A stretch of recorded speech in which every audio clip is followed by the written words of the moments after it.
Okay fine. अब हम एक और प्रॉब्लम की तरफ चलते हैं। ठीक है, ये थोड़ा हटके रहेगा। देखो इसमें बताया गया कि हमें tan p और cot r निकालना है। तो इसमें जो देखो क्या है, ये जो p है और जो r है, दो कंसर्न्ड एंगल हो गया इसमें। ठीक है ना, दो कंसर्न्ड एंगल हो गया। हमने अभी तक जो भी प्रॉब्लम किया उसमें एक ही कंसर्न्ड एंगल था, अब ये दो कंसर्न्ड एंगल हो गया। ठीक है, इसको कैसे करना है, वेरी सिंपल है। देखो पहले हम tan p को कैलकुलेट करेंगे। ठीक है, तो सबसे पहले देखो, सबसे पहले ये जो ट्राइंगल है, ये जो हमारे पास ट्राइंगल है, ठीक है, ये जो हमारे पास ट्राइंगल है, देखो ये जो ट्राइंगल है, इस ट्राइंगल में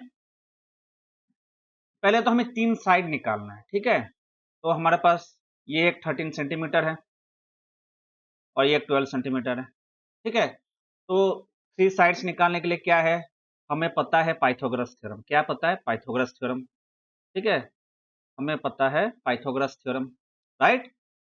तो पहले हम वो निकाल लेते हैं, एक जो साइड बचा हुआ है, जो ये आर क्यू साइड बचा हुआ है, इसको हम निकाल लेते हैं। तो हम लगाएंगे पाइथागोरस थ्योरम, पाइथागोरस थ्योरम लगाएंगे on right angled triangle, right angle triangle P Q R. ठीक है, ये मैं लिख रहा हूं ताकि आपको रिवाइज हो जाए क्या क्या करने वाले हैं हम लोग। ठीक है,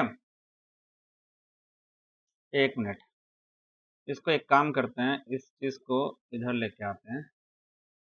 ठीक है, और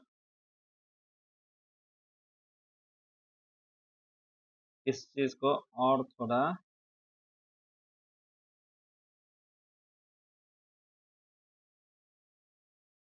इधर लेके चलते हैं। ठीक है, चलो Pythagoras theorem on right angle triangle P Q R. ठीक है ना, अब हमें पाइथागोरस थ्योरम लगाना है। तो क्या है हमारा पाइथागोरस थ्योरम? अच्छा देखो, पाइथागोरस थ्योरम जब हम लगाएंगे तो एक परपेंडिकुलर होगा, एक बेस होगा। ठीक है ना, तो या तो ठीक है, अब मान ले हम एंगल पी को कंसर्न एंगल ले लेते हैं, क्योंकि आपको वो चीज जो अगर बताऊंगा तो कंफ्यूज हो जाएगा, तो आप कंसर्न एंगल के साथ ही चलिए पहले, फिर मैं बताऊंगा। ये कंसर्न एंगल हो गया, तो ये हमारा क्या हो जाएगा, बेस हो जाएगा। ठीक है, और ये बेस हो गया, तो ये 90 डिग्री पे खड़ा है, तो ये क्या हो जाएगा हमारा, परपेंडिकुलर हो जाएगा। ठीक है, और ये क्या हो जाएगा हमारा, हाइपोटेन्यूज हो जाएगा। ठीक है, हाइपोटेन्यूज हो जाएगा, राइट। तो अब हमें पता है कि Pythagoras theorem P square plus B square equal to H square. तो पी क्या है हमारा, पी है हमारा, ये देखो ये है पी, तो इसका मतलब क्यू आर हो गया, Q R square plus B, B है हमारा पी क्यू स्क्वायर। जैसे जैसे मैं लिखते जाता हूं आप ट्राइंगल पे फॉलो करते जाइए, equal to P R square. ठीक है, तो अब Q R square, Q R, ये तो हमें पता नहीं, तो क्यू आर स्क्वायर को क्यू आर स्क्वायर ही लिखेंगे हम लोग, ये हमें पता नहीं है। Plus P Q, P Q क्या है 12, 12 square equal to P R, P R क्या है 13 स्क्वायर। एक और चीज देखो इधर, ये जो 13 है, ये जो हमारा 13 सेंटीमीटर है, ठीक है, और इधर 12 सेंटीमीटर है। अगर इस ट्राइंगल में हर चीज सेंटीमीटर सेंटीमीटर में दिया दिया हुआ है, इसका मतलब ये है कि हर चीज का यूनिट एक ही है, तो हम ये सेंटीमीटर हटा देंगे, डायरेक्ट 13 12 लेके कर लेंगे। अगर इसमें दिया हुआ है कि 5 सेंटीमीटर, मतलब इसमें मीटर दिया हुआ है, सोचो मान लो कि मीटर दिया हुआ है, तो हर चीज हम मीटर लेके करेंगे। मतलब मीटर मीटर है तो मीटर को छोड़ देंगे, डायरेक्ट कैलकुलेट करेंगे और बाद में मीटर लगा देंगे। सेंटीमीटर दिया हुआ तो छोड़ देंगे और डायरेक्ट कैलकुलेट करेंगे और बाद में सेंटीमीटर लगा देंगे। या एक वैल्यू मीटर का दिया हुआ है और एक वैल्यू सेंटीमीटर का दिया हुआ है, तब क्या करेंगे, तब कोई एक को या तो पूरा को सेंटीमीटर में कन्वर्ट करेंगे या तो पूरा को मीटर में कन्वर्ट करेंगे, और उसके बाद हम ये सारा तामझाम करेंगे, ठीक है ना। चलो, अब तो ये सेंटीमीटर में दिया हुआ है, इसलिए इसका उतना हमें कुछ करने की जरूरत नहीं, सेंटीमीटर का छोड़ दो, बाकी 13 12 लेके करते हैं। तो ये हो जाएगा हमारा क्यू, ये हो जाएगा हमारा Q R square plus 144, 12 square 144 और 13 स्क्वायर हो गया 169, ठीक है। तो ये क्यू आर स्क्वायर हो जाएगा 169 माइनस 144,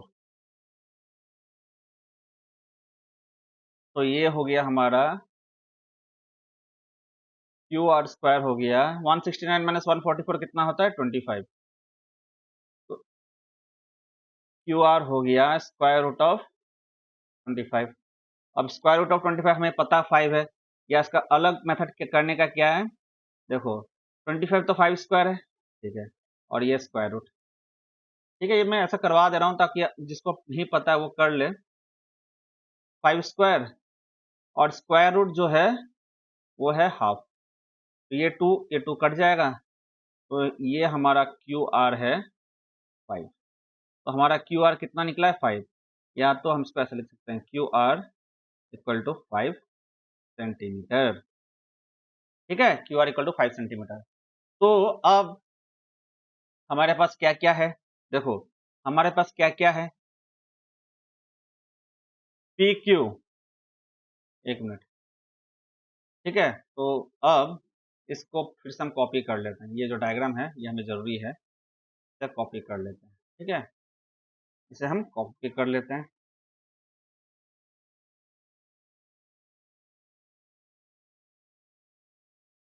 और इधर पेस्ट कर देते हैं,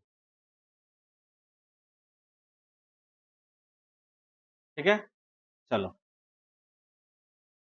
अब देखो हमें क्यू आर 5 सेंटीमीटर निकल गया, ठीक है। तो अब इधर हम लिख देते हैं इस चीज को, ठीक है। इस चीज को क्या क्या लिखना है हमें, देखो पी क्यू 12 सेंटीमीटर जो दिया हुआ था हमें, पी क्यू 12 सेंटीमीटर जो दिया हुआ है हमें, ठीक है। पी आर 13 सेंटीमीटर जो दिया हुआ हमें, एंड क्यू आर हमने कैलकुलेट किया 5 सेंटीमीटर, ठीक है। इस चीज को ऐसे लिखो या डायरेक्ट 12 13 और 5 लिख दो, ये सेंटीमीटर के चक्कर को हटा दो क्योंकि सारा यूनिट सेम है, ठीक है। अब हमें बोला गया सवाल में क्या पूछा कि पहले तो हमें पूछा कि 10 पी, इसको भी हम कॉपी कर लेते हैं, ठीक है ना, तो बार बार ऊपर नीचे जाने का प्रॉब्लम नहीं है, ठीक है। तो ये सवाल ये है कि find 10 P and cot R, तो पहले हम 10 पी और कॉट आर निकाल लेते हैं, ठीक है।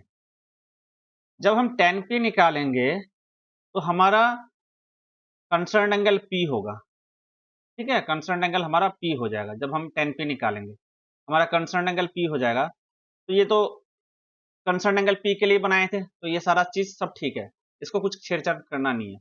तो 10 पी क्या है, परपेंडिकुलर बाय बेस, परपेंडिकुलर का मतलब क्यू आर बाय बेस मतलब पी क्यू, और क्यू आर कितना हमने निकाला 5 सेंटीमीटर, क्यू आर हमने कितना निकाला 5 सेंटीमीटर, और पी क्यू कितना निकाला 12 सेंटीमीटर दिया हुआ था, तो सेंटीमीटर सेंटीमीटर कट जाएगा, तो ये हमारा हो गया 10 पी इक्वल टू 5/12, ठीक है। 10 पी कितना हो गया 5/12।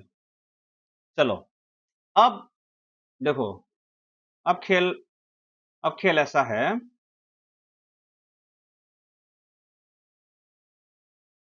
अब खेल ऐसा होगा, ठीक है, ये हमारा Q है, ये हमारा P है, ये हमारा R है, ठीक है, इतना तो हमको पता है। अच्छा, और हम PQ 12 सेंटीमीटर दिया हुआ है, PR 13 सेंटीमीटर ये भी पता है, QR 5 सेंटीमीटर, ठीक है, ये चीज पता है। देखो हमारा कंसर्न एंगल कुछ भी हो, एक बार जब ये वैल्यूज निकल गया तो ये कंसर्न एंगल पे डिपेंड नहीं करेगा, वैल्यूज तो फिक्स रहेगा, तो जो ट्राइंगल है उसका लेंथ तो फिक्स हो जाएगा ना, तो इसलिए जो लेंथ निकला कोई भी एक कंसर्न एंगल लीजिए, आप लेंथ निकालिए और लेंथ फिक्स हो जाएगा, उसके बाद कंसर्न एंगल चेंज होने से लेंथ कुछ चेंज नहीं होने वाला, तो रेशियो चेंज होगा। ठीक है, चलो अब इसमें गेम ये है, इसमें गेम ये है कि अब हमें निकालना क्या है, क्वार्टर। अब हमें निकालना क्या है, क्वार्टर। अब हमें निकालना है क्वार्टर, मतलब अब हमारा राइट आर जो है वो हमारा कंसर्न एंगल हो गया, तो आर हमारा कंसर्न एंगल हो गया, मतलब हमारा कंसर्न एंगल ये है आर। जब आर कंसर्न एंगल हो गया हमारा, आर कंसर्न एंगल हो गया और ये तो हमेशा 90 डिग्री है, तो ये जो बीच का होगा ये हमारा क्या होगा, ये हमारा बेस हो जाएगा, और ये परपेंडिकुलर पे खड़ा है तो ये हमारा पी हो जाएगा, और ये हमारा हाइपोटेन्यूज हो जाएगा। ठीक है, ये हमारा हाइपोटेन्यूज हो गया। तो अब कॉट आर निकालना है,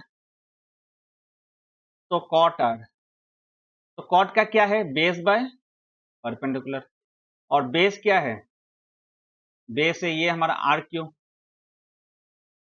और परपेंडिकुलर है पी क्यू, तो आर क्यू है हमारा 5 और पी क्यू है 12। अब देखो कॉट आर हो गया हमारा 5/12, ठीक है, और tan p हो गया 5/12, कॉट आर हो गया 5/12, ये दोनों इक्वल है, yes, tan p equal to cot R, simple रहा। देखो tan p निकाला हमने, अब इसमें आप सारा ट्रिग्नोमेट्रिक रेशियोज निकाल सकते हो, ये एक पर्टिकुलर एंगल को लेके आप सारा ट्रिग्नोमेट्रिक रेशियोज निकाल सकते हो, tan p, cot p, sec p, cos p, sin p, ये सारा निकाल सकते हो, और फिर आप r, ये जो r है, ये r कंसर्न एंगल लेके फिर से tan p, cot p, sec p, cos p, sec p, sin p सब निकाल सकते हो, और सबको भी आप चेक कर सकते हो कि सब इक्वल है कि नहीं, इक्वल है कि नहीं, देखें करके एक, तो आपको और थोड़ा सा क्लैरिटी क्लैरिटी आ जाए कि हाँ कुछ हमने सीखा है, राइट। चलो करते हैं इस चीज को, रुको, इस चीज को करते हैं, इससे क्या होगा, आपको सिर्फ हम वैल्यूज लेंगे, वैल्यूज लेके कैलकुलेट करेंगे।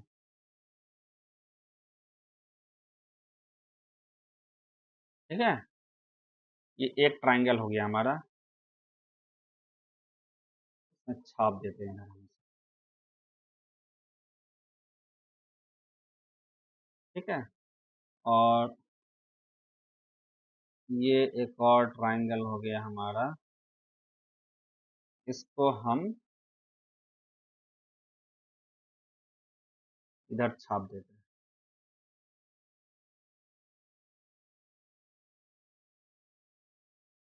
इधर छाप देते हैं, ठीक है, इसको हम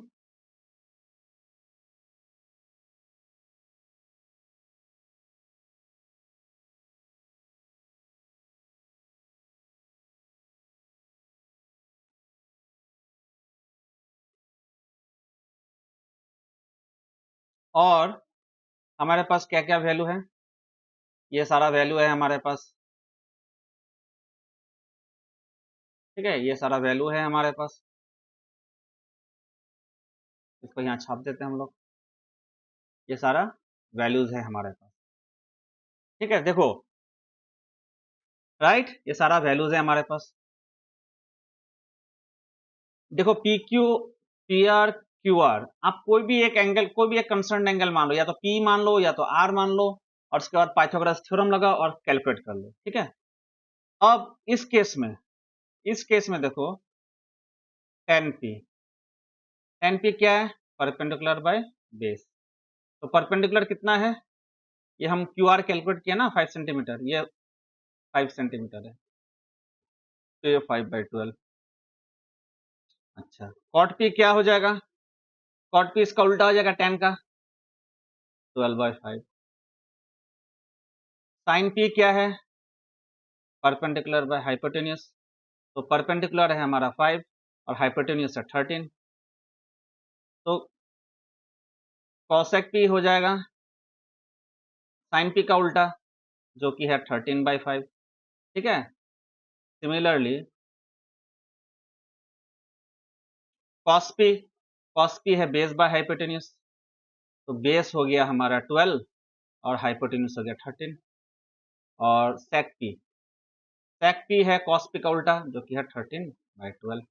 ठीक है, ये वैल्यूज निकल गया। देखो एक बार जब आपको टेबल वेबल याद हो गया तो ये सब आसान लगे। अब अगर डायरेक्ट इसमें आइएगा, यही वीडियो देखिएगा, तो आपको ये समझने में प्रॉब्लम होगा। आपको पहला वीडियो सब चीज देखना बहुत जरूरी है। ठीक है, ये हो गया। अब इस ट्राइंगल के लिए, ठीक है, ट्राइंगल का लेंथ तो फिक्स है, वो तो कभी चेंज नहीं होने वाला। ठीक है, तो अब इसके लिए अब हमारा कंसर्न एंगल आर होगा। ठीक है, इस केस में तो पी था, अब आर होगा। तो अब टेन आर निकालते हैं हम लोग। टेन आर हो गया परपेंडिकुलर बाय बेस। अब ये चेंज हो गया परपेंडिकुलर बाय बेस। अब ये परपेंडिकुलर ये हो गया, पहले परपेंडिकुलर ये था, अब परपेंडिकुलर ये हो गया हमारा, तो ये हो गया 12/5 कॉट आर। टेन आर का उल्टा होगा, तो ये हो जाएगा 5/12। फिर है हमारा पास साइन आर। साइन आर है परपेंडिकुलर बाय हाइपोटेन्यूज, परपेंडिकुलर है 12 और हाइपोटेन्यूज है 13। फिर है हमारे पास cosec R. Cosec R sine R का उल्टा हो जाएगा, ये हो जाएगा 13/12। फिर है हमारे पास कॉस आर। कॉस आर है बेस बाय हाइपोटेन्यूज, बेस हो गया हमारा 5 और हाइपोटेन्यूज हो गया 13। फिर है हमारा सेक आर, ये हो जाएगा 13/5। ठीक है, ये सारा वैल्यू निकल गया। अब एक चीज ये देखो कि हमें पूछा गया था कि टेन पी और क्वार्टर क्या सेम है, तो सेम है। ठीक है ना, टेन पी और क्वार्टर सेम है। ठीक है, टेन पी और क्वार्टर सेम है। ठीक है, देखो टेन पी और क्वार्टर सेम है, लेकिन इसका मतलब ये नहीं कि टेन पी और क्वार्टर एक दूसरे को उल्टा नहीं है। ये टेन पी जो है ये पी एंगल से रिलेटेड है, और क्वार्टर जो है वो आर एंगल से रिलेटेड है। ठीक है ना, ये दो अलग अलग है। ठीक है, ऐसे ही कंफ्यूजन हो जाता है कि जो पहले बार आप कीजिएगा ना, आपको ऐसे ही कंफ्यूजन होगा कि सेम सेम है, सेम सेम है, सेम सेम नहीं है। ठीक है ना। चलो अब ठीक है, अब इसी सवाल को देखो बहुत इजीली सॉल्व कर सकते हैं हम लोग, बहुत इजीली इसी सवाल को। ठीक है ना, बहुत इजीली सॉल्व हो जाएगा। हमें पाइथागोरस थ्योरम लगाना ही नहीं है। मान लीजिए आपको मैं ये सारा वैल्यू दे देता हूँ, ये सारा वैल्यू दे देता हूँ, तो आप क्या पाइथागोरस थ्योरम लगाइएगा? नहीं लगाइएगा, राइट? वही है ना। तो देखो इसको कैसे करना, वेरी शॉर्ट में मैं बताता हूँ। ठीक है, एकदम शॉर्ट है। ये हमारा सवाल था, एक मिनट। ठीक है, ये हमारा ट्राइंगल था। ठीक है, और ये हमारा आर क्यू पी था, और ये हमारा 13 सेंटीमीटर दिया हुआ था, और ये 12 दिया हुआ था। ठीक है, ये हमारा 90 डिग्री है। तो आप कुछ भी मान लीजिए, इसे इसे ही आप मान लीजिए कि कंसर्न्ड एंगल है हमारा। ठीक है, इसे ही आप कंसर्न्ड एंगल मान लीजिए, इसे ही आप कंसर्न्ड एंगल मान लीजिए। तो ये क्या हो जाएगा, ये हमारा बेस हो जाएगा, और ये हमारा परपेंडिकुलर हो जाएगा। ठीक है, और ये हमारा हाइपोटेन्यूज हो जाएगा। ये तो आपको पता है। ठीक है, अब देखो हमें ट्रिपलेट पता है, क्या है, पी बी एच, ट्रिपलेट पता है। हाँ, तो पी हमको पता नहीं, बी 12 है, और एच 13 है, ये पता है ना। हाँ, ठीक है, ये जब पता है हमें, हमें एक ट्रिपलेट याद आना चाहिए, 5 12 13, एक ट्रिपलेट याद आना चाहिए कि हाँ 5 12 13 एक ट्रिपलेट था। तो बस ये 5 हो गया, ये 12 हो गया, ये 13 हो गया। हमें कोई पाइथागोरस थ्योरम, एक मिनट, ये नहीं दिखा होगा आपको। ठीक है ना, अच्छा, इसको मैं मिटा देता हूँ। अब देखो हमारे पास एक ट्रिपलेट था, P B H एक ट्रिपलेट है, P हमें पता नहीं है, B 12 है और H 13 है, ठीक है। लेकिन याद कीजिए आप अगर ट्रिपलेट याद किए होंगे तो 5 12 13 एक ट्रिपलेट है हमारा। उसका मतलब क्या है, अगर ये ट्रिपलेट होना तो P को 5 होना पड़ेगा, 5 12 13, बस यही है, तो P 5 हो गया। तो बिना पाइथागोरस थ्योरम का भी हम P कैलकुलेट कर सकते हैं। तो उसका मतलब ये हुआ जब भी ये ट्राइंगल मिला हम डायरेक्टली इसको 5 लिख सकते हैं, क्योंकि हमको याद है ट्रिपलेट, और जैसे ये 5 लिख दिया तो बाकी रेशियोज निकल गया अपने आप। समझ रहे हैं? Very good. चलिए अब हम नेक्स्ट प्रॉब्लम की तरफ चलते हैं।